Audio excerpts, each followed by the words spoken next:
The church, the first church, the road, instead of running out here on the west side of the building, the road went past the east side, back behind us.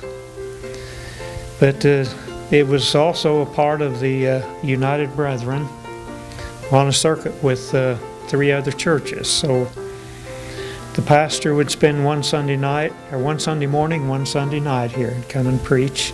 The pastor did everything. He led the singing, did the praying, did the preaching, did the whole work. So people just sat back and just joined in the singing.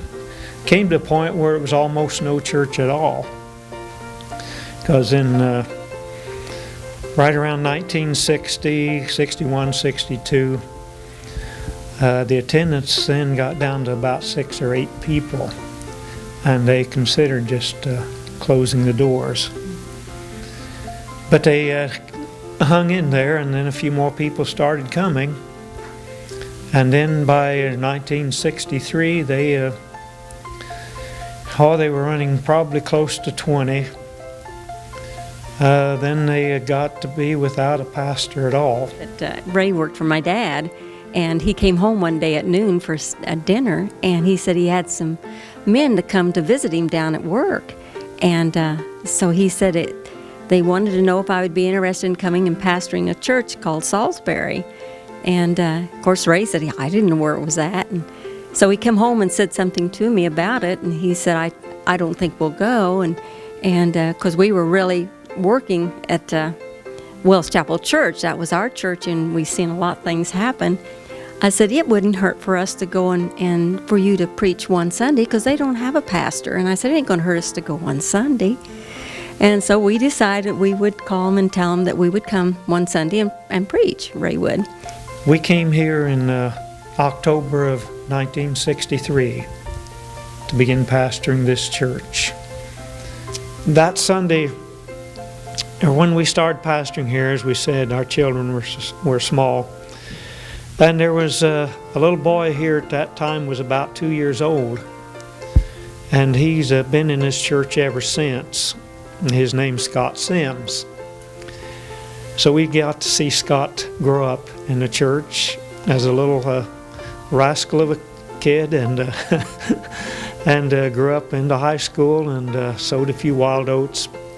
But I'll never forget the Sunday morning, or Sunday night actually, that he came forward, and God really transformed his life. And we saw nothing but accelerated growth in him from that time on.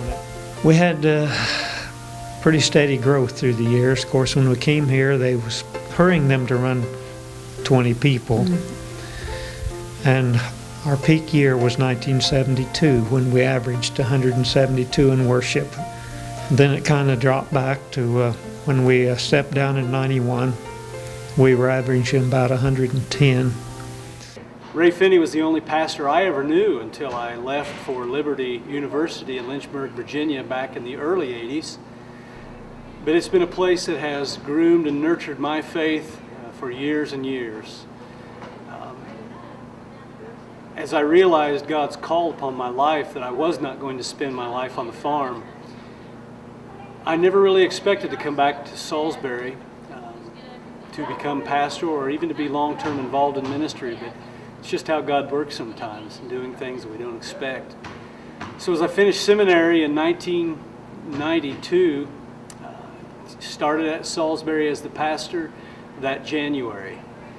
Did not know if anybody would be there that first Sunday morning, but there were 133 of us on that first day, and God started the adventure of my leadership there then. It's been exciting from one event to another as God began to bless us, and we saw people reach for Christ and begin to grow. And we started trying to address that growth in all sorts of different ways. We tried a Friday night service for a while at the church in the country, and that helped some. We got rid of the pews and put in the chairs, and that gave us some more capacity. Finally, we went to a second service on Sunday morning, and from there things really began to blossom.